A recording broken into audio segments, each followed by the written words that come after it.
How's it going, guys? It is Glake back once again with more of our reading, our session of readings today. Today I'm going to be continuing more of The Completion Process by Teal Swan.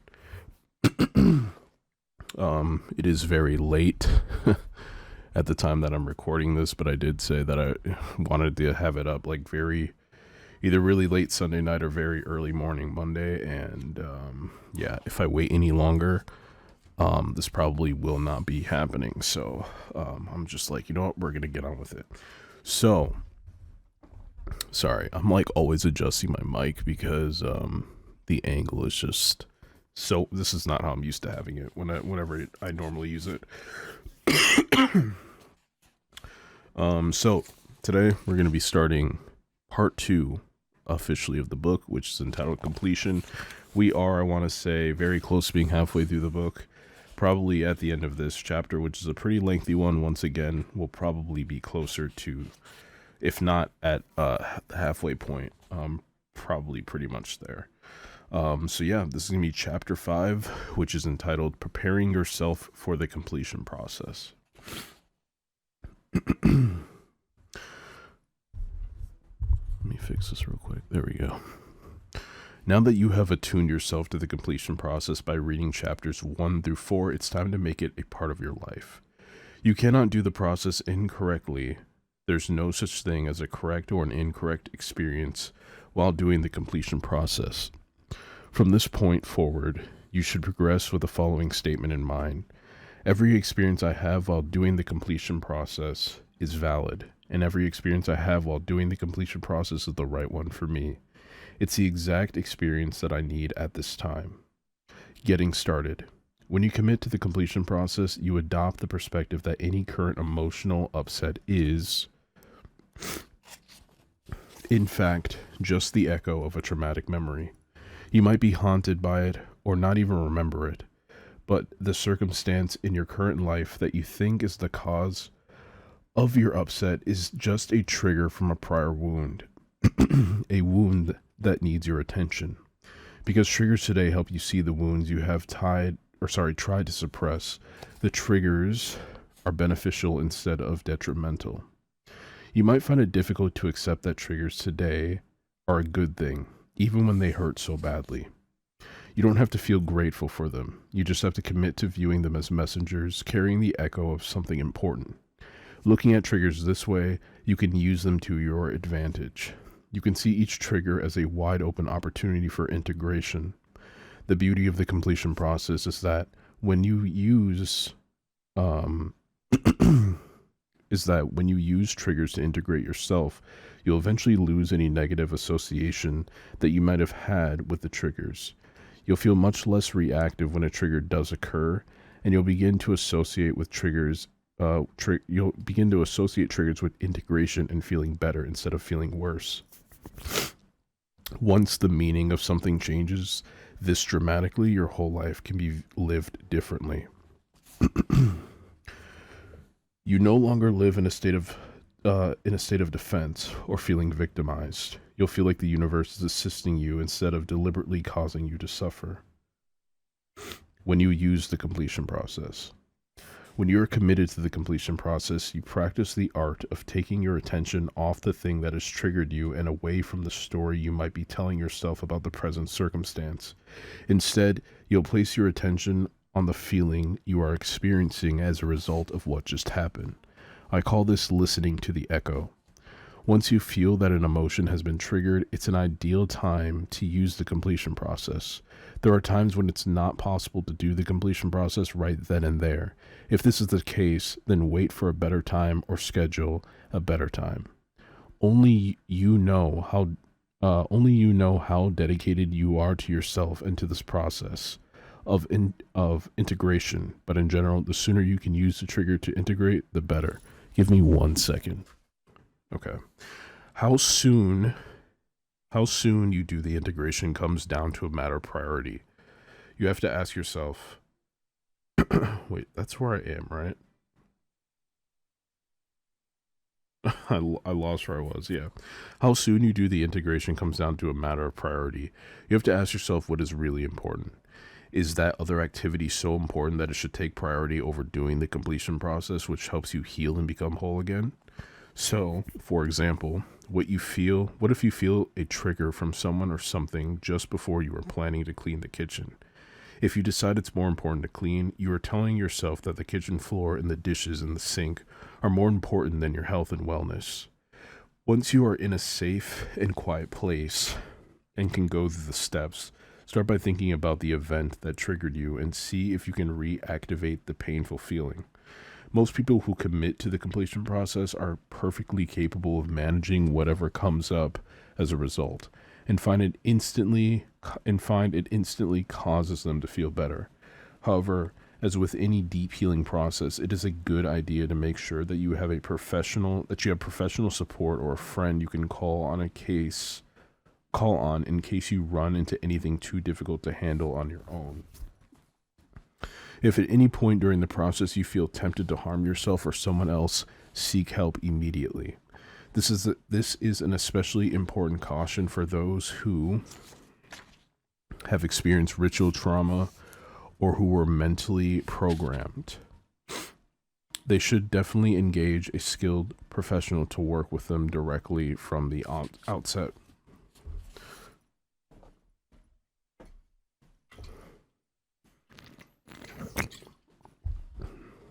The role of a practitioner or trusted friend. For the majority of people, the ultimate goal of the completion process is to develop the ability to use this tool on their own. By doing it yourself, you hold the power for your healing process. I believe any risk is minimal when someone does this for himself. In fact, I strongly believe that the consequences of living in a constant reactive state are far worse. Why let the echoes of the past haunt you forever? If you have read the whole process and you feel called to try it, then you should do so. That being said, if after you read through all the steps and it still sounds intimidating to you, you can ask someone you trust to help you, especially when you are just beginning. You know yourself best. You could ask a friend to help or engage a completion process certified practitioner, CPCP. I've explained more about this role in Appendix B. The completion process is a wonderful tool in and of itself because it can stand alone as its own form of therapy, but it also works well as a modality that could be added to other therapies such as energy work, body work, psychology, and psychiatry. I believe that if a particular emotional state is echoing as a trigger, it's because the emotional state and the memory attached to it are beginning to be integrated. Your inner self will try to integrate something once it feels you are in a safe enough state to heal. This is why post-traumatic stress symptoms don't show up until the person is out of fight or flight mode and in a space where it no longer serves the consciousness to remain fractured. By taking on this work yourself or with a caring friend or practitioner, you aren't forcing anything. Your very being is trying to heal, and it will continue to try to do so with or without your conscious assistance. If you are being triggered and are aware of the trigger, you are now ready and capable of handling whatever comes up during the process of integration. The completion process as a daily practice. When you become dedicated to the completion process, you can make it more than something you do only in response to triggers. You can make it part of your daily meditative practice. Some people find that the best time to do this is when you first wake up. Before you do anything else, sit up in bed or walk to a chair or meditation cushion and commence the process. Begin by being present with whatever feeling is within your body. Begin by being present with whatever feeling is within your body. You might find that the feeling is a holdover from the night before or an emotional response to a dream that you had while sleeping. Your subconscious mind tries to integrate and heal itself during the night, in dream time. So it's pretty common to process things emotionally and mentally during the night. Once you have become familiar with the feeling flavor that is being experienced in your body upon waking that day, start to do the rest of the completion process.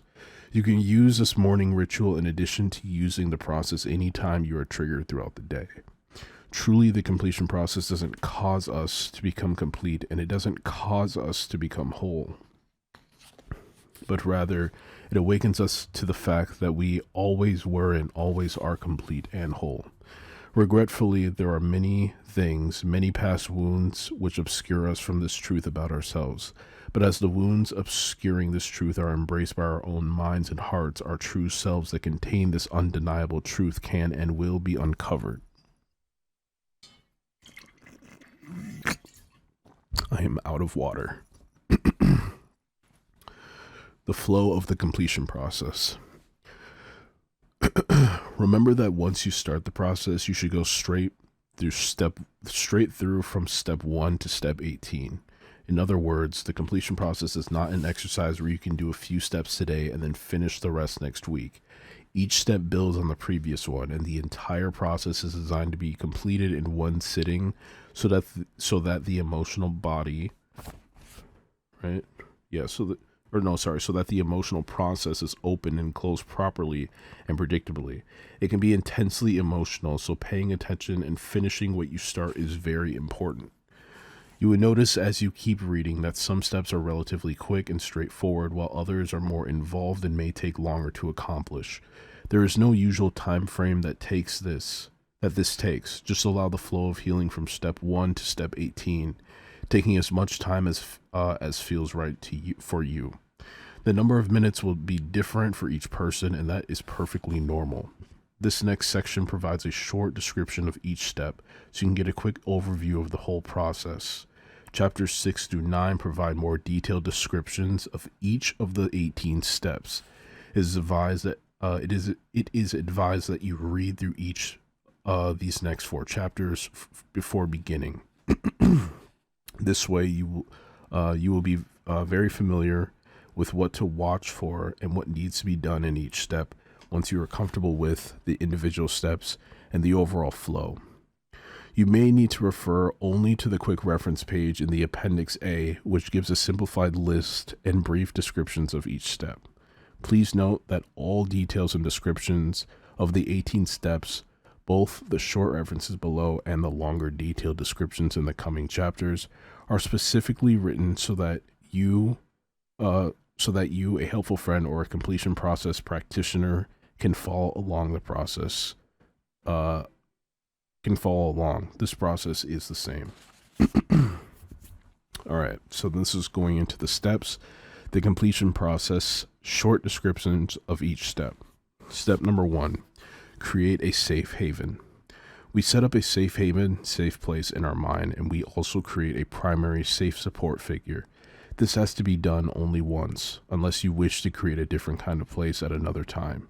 2, emotional it's this word again, vipassana. We practice emotional vipassana in order to explore the feeling or trigger. When we have a strong, uncomfortable emotion or feeling in the present, we close our eyes and sink into the feeling. We familiarize ourselves with unique sensations of feeling flavor of the feeling. We are unconditionally with that feeling, experiencing and observing it without needing it to change. After a time, we see if we can name the feeling. We can do this with ourselves regardless of whether there is particular feeling present. It is simply much easier and more impactful when a strong emotion is present. Step number 3, validate the present feeling. We give the emotion or feeling the message that we are completely with it, that we see it as valid, that we care about it, and that we are ready and want to know what it has to say. We are open to fully receiving it. Step number 4, invite the memory to surface. We use the sensations of the feeling flavor like a rope connecting us to the origin or causation of that very feeling. We ask, when was the first time I felt this feeling? And instead of mentally chasing the answer, we let our being offer it up to us like a bubble floating up from the depths of the ocean in whatever form it comes. Step 5, re-experience the memory. If and or when a memory surfaces, we observe and experience the memory in whatever way it comes to us. We take time to be present with the intensity of the feeling of the memory. We emotionally re-experience it. Step number 6, Validate the feeling within the memory. We give the emotion in the past, same as we did when it was present tense, the message that we are completely with it, that we see it as valid, that we care about it, and that we are ready and want to know what it has to say. We are open to fully receiving it. Step number 7, step into adult perspective within the memory. When we feel ready, we step out of the perspective we are currently in, such as first person, within the memory, and step into the perspective of our current adult self within the memory. In other words, we move from passively witnessing the memory to active visualization. Step 8, validate the child's emotions. We comfort and show affection as an unconditional, focused presence to our child self in the scene with one, how do we say this? Prerogative? With one prerogative in mind. I'm not sure if that's how that's supposed to be pronounced. I suppose it means validation of the child's emotions. We give the child the message that it is right and okay to feel how they feel, and we give the child permission to fully feel how they feel. If we feel unequipped to do this, we bring our safe support figure from the safe haven into the scene to do this for our child self. Step 9, await belief. We wait for the child self in the scene to naturally move in the direction of relief, keeping in mind the child selves may just need you to prove that you will be there for them forever just as they are. Step 10, call back other fractured aspects of the self. We call back any other fractured aspects of the self that are present in that one scene and lovingly merge them into the core child self. So we are only dealing with one child self. Step 11, meet the child's needs within the memory. When and if the child feels validated and is ready to move forward emotionally, we take action to find a resolution to the situation at hand. This is where creativity and individuality are important. We must find out what need is not being met and meet it. We could say things to our child selves that make them feel good. We could stand up for our childhood selves, give suggestions and take suggestions, but ultimately trust yourself or the person doing the process to know what is needed to alter the circumstance. Above all, trust this child self in the scene to know what he or she wants and needs. Step 12, choice to stay or go. When a feeling of relief has occurred as a result of taking action to change the circumstance in the memory, we give the child the choice to stay in the memory/visualization or come to the safe haven. Step 13, check for completion. If the child chooses to stay, we ask the child why he or she wishes to stay. We respond accordingly, and we repeat steps 10 through 12 if necessary before bringing the process to a close. As we repeat the steps, we check again for more non-integrated fractured aspects of the child self that might still be stuck in the memory. If we find any, we merge them into one child self and ask again. We trust the child to know what is right for him or her, and we meet all of the child's needs within the context of the memory. If the child wants or needs someone to stay, we leave an aspect of ourselves or our safe support figure there with our child self. If the child chooses to go to the safe haven, the child is brought to the safe haven. Step 14, enter safe haven and deactivate the memory. Coming into the safe haven, the memory the child was taken out of is then closed. For example, shrunk or popped like a balloon. Step 15, create purification and healing. Place a child or children in the healing water and bathe him or her as a purifying and healing ritual for entering into the safe haven. The child drinks the water as well. This symbolically ends the previous life in the memory so that the child can begin a new life here in the safe haven. Step 16, meet the child's needs within the safe haven. The child's needs and wants are met within the context of the safe haven to the degree that the person doing the process feels as if the session is complete. Step 17, option to stay or merge. The child is given the choice to stay in the safe haven or to rejoin and merge with the adult perspective. If the child chooses to stay, lovingly embrace and support that choice. If the child chooses to merge, we imagine the child merging with our adult perspective and becoming part of us. like a puzzle piece going back into place. Step 18, return to conscious perspective. We return to conscious perspective, taking at least a few deep breaths as we bring our consciousness back to real time. And we gently take time to reacclimate the sharpness of our surroundings and the new level of integration and presence that we feel. We need to be present with the way we feel when we come out of the process. Our body needs to process the integration that just occurred. And that is going to do it for chapter 5. So yeah, those are all the steps. And I've got to say, I feel like for this process in particular, you really have to be committed to the healing process for this particular method. I think this is definitely just based off of what I just read, and this isn't even going into like the nitty gritty details of, like, I think she mentioned steps 4 through 6 that she was going to detail a little bit heavier in the future chapters, but this is even going into, like, this is just a brief overview, and I already can tell, like, this would be probably really time consuming. So it's really something that I feel like if you're going to do this practice, you're probably going to want to set aside at least, like, a full day in order to, get the most out of it and make sure you're not interrupted or in case anything goes wrong and whatnot. Once again, I'm still, like, my main sort of concern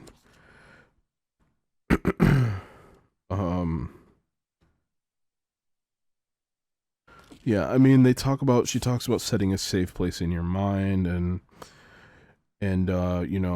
but my main concern really is just being able to sort of get into a state where I feel like you really need to be in a meditative sort of state to practice this, and that would be even more difficult in my opinion with like a like sort of a support figure or somebody sort of guiding you through the process. I'm not saying it's impossible, but it definitely feels like it would be very time consuming to sort of get into that state and then to stay in that state and guide yourself through the process, especially if you have to kind of go through and read things again. You kind of got to memorize everything so you don't have to be thinking about, okay, I got to check the next step. What is it like? I just feel like it'd be too much back and forth and be very hard to focus on the actual healing aspect of it all. But yeah, we're going to get into the future chapters very soon. Chapter 6, which is going to go into more details about the steps. And, this one is a very long one. Oh my goodness. This next chapter it's about 20 pages. So this is a long one for sure. Chapter 6 is going to be a long one. So yeah, I'm definitely going to want to set aside, I might even break chapter 6 into, because they go through, it's steps 1 through 6, safe haven, and accessing the memory. So what I'm thinking about is, yeah, so we'll probably split this into 2 parts. So for the first part, I'll do steps 1 through 3, and then the remainder I'll do 4, 5, and 6. So chapter 6 reading will be split into 2 parts on the channel, so stay tuned for that. But the next reading will be more continuation of the Kybalion. I'm going to try my best to continue to do daily uploads for this throughout the next upcoming week here. But I will be also working on content for my other channel. I'm going to be back doing that again this upcoming week as well. So finding the time to sort of balance both is going to be a little bit tricky, but yeah, I think I know I'll have enough time to do readings, but the problem is also balancing that with other videos. So yeah, we'll see how that turns out, but I'm going to still do my best and try and get one up every single evening. So we'll see what happens. But anyway, that's going to do it for this one. If anything stuck out to you in particular about this reading, about this chapter, make sure you post in the comments below. I'll check it out. I read everything. And yeah, if you enjoyed the reading, if you enjoyed the video, be sure to drop a like on it. And most importantly, if you haven't done so yet, you can subscribe to the channel so you can stay up to date on future uploads for the readings and all of the other content that's sort of coming very soon pertaining to this sort of stuff, spirituality, metaphysics, I don't want to call it self-help, but it's basically what it is, all that kind of stuff. Going to be doing a lot of content centered around this kind of stuff, so stay tuned for all of that. And yeah, thank you for watching, thank you for your energy, and I'll see you guys in the next reading very soon. Take care.